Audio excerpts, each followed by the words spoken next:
Nivelrikko. Nivelrikko on etenevä sairaus, jossa nivelrusto menettää joustavuutensa, ohenee ja lopulta tuhoutuu.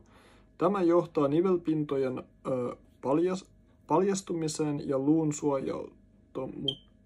suojattomuuteen. Rusto halkeilee, kuivuu ja luut ja keho reagoi tähän muodostamalla osteofyyttisiä luukasvaimia nivelreunojen ympärille. Näiden muutosten seurauksena nivelvälit kaventuvat, liike muuttuu kivuliaaksi ja nivelkapseli tulehtuu. Alkuvaiheessa potilas kokee kuormitukseen liittyvää mekaanista kipua, joka helpottuu levossa. Mutta taudin edetessä kipu voi muuttua jatkuvaksi.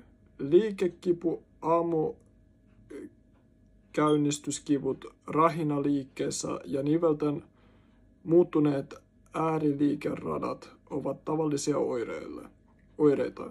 Pitkälle edennyt nivelrikko johtaa nivelten huomattavaan muodonmuutokseen ja liikkuvuuden pysyvään rajoittumiseen, mikä voi aiheuttaa invaliditeettia.